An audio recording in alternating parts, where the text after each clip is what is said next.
Let's take a look at my music discs. Now, I don't have a ton of them, even though I love music and laserdiscs. I know plenty of people who collect almost exclusively music laserdiscs. The sound is amazing on them. I just never found myself sitting down and watching them. So the ones I do have are because I really love the acts, or they're just a unique laserdisc. We'll start with Beastie Boys, The Skills to Pay the Bills. One of my favorite bands of all time.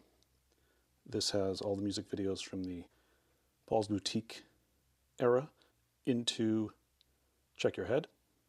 Of course, directed by Nathaniel Hornblower, which we know was, in fact, the late great Adam Yauch, MCA. Now, Beastie Boys are one of my favorites, but Depeche Mode is my absolute favorite. So, of course, I've got many of their laserdiscs. They released a lot of great video content over the years. This is one of their first live ones, The World We Live in Live in Hamburg.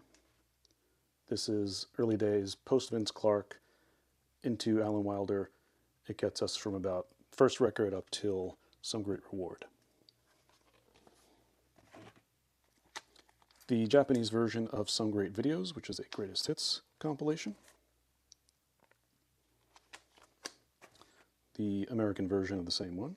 Depeche Mode 101, feature film concert documentary from D.A. Pennebaker, who did the Bob Dylan film Don't Look Back.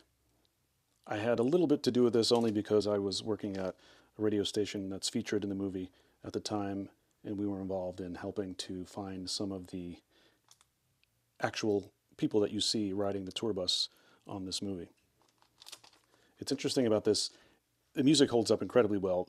The film itself, however, not so much, only because it was early days, pre-real world, and they hadn't really established what reality TV was and that you can manipulate and manufacture stories. So there's actually not much going on with these kids on the bus.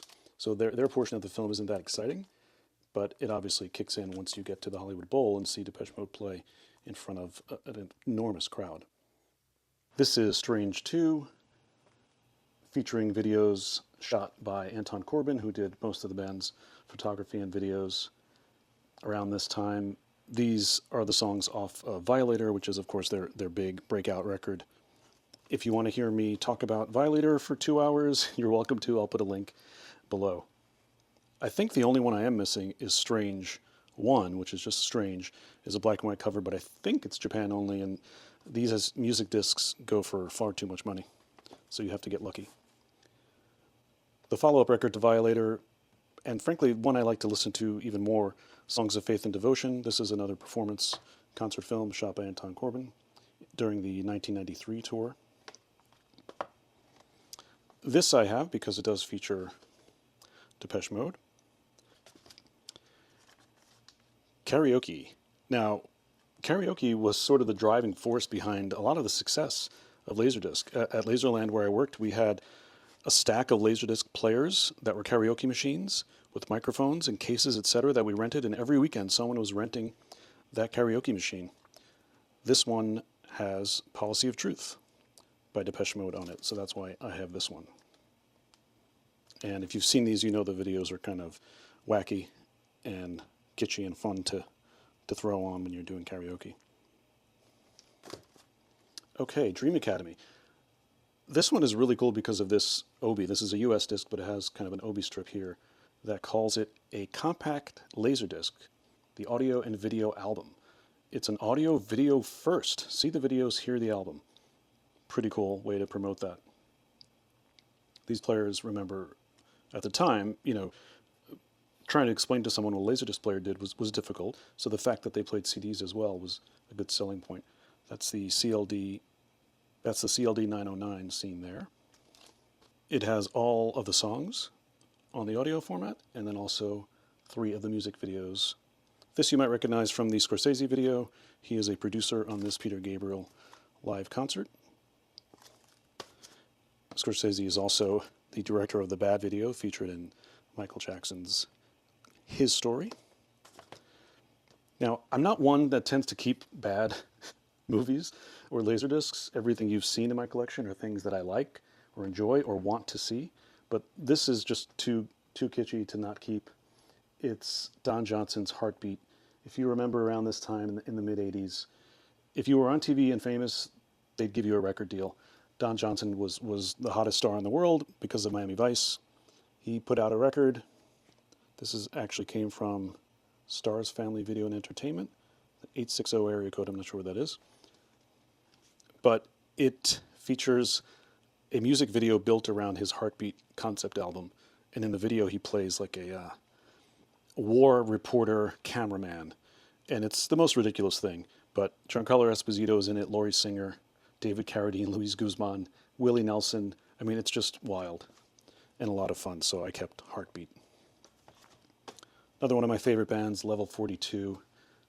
This is their music video collection. You may know Something About You, but I'm a huge fan of theirs. I've seen them live. That's their video collection. This was a bit of a grail for me. Like I said, music videos tend to be really expensive. It was always out there. I just never pulled the trigger, but I happen to have a bunch of credits on eBay, so I picked this one up. And it is a fantastic live show from Wembley that we played a lot of when I was working at Laserland, because it sounded fantastic and looked great. So happy to have this on Laserdisc as well. Also from my Scorsese collection, the Robbie Robertson documentary. Sade. My wife and I saw her on our first date. This is a live disc from 1994 and her music video collection as well. No bad records from Sade. Sting is my wife's favorite artist along with the Police, so I have a couple of Sting Laserdiscs. This is Fields of Gold, lots of music videos. 10 Summoner's Tales, Sting, Rattle and Hum. So big U2 fan, saw this in the theater. This is the remastered AC3 version of Rattle and Hum. 9 songs that were not in the actual film. It gets slammed a bit, as U2 does, I think somewhat rightfully so, but it comes off as a bit pretentious, but you know, the music is the music, and if you like them, you'll like the film. Phil Joannou directed. This was 1988, so a year after Joshua Tree on that tour. Pretty cool to have it in AC3. Arena Brains. This is another odd one. Filmed by Robert Longo. It's essentially 20 or 30 minutes, a short film starring Ray Liotta. I can't quite tell you what happens in it. It's one of these odd avant-garde New York things. Sean Young, there's Michael Stipe who just walks around in the movie. But it has some great music. The Doors, Husker Du, Public Image Limited, The Cure, Anita Baker. It's a really interesting piece of history to have, because you get to see a lot of what is now no longer Lower Manhattan.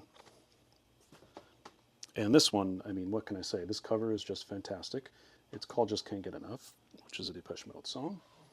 New wave hits of the 80s. Not that easy to find either, actually.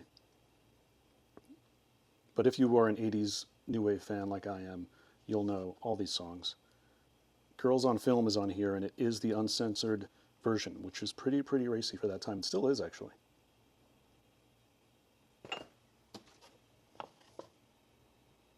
And that is music on Laserdisc.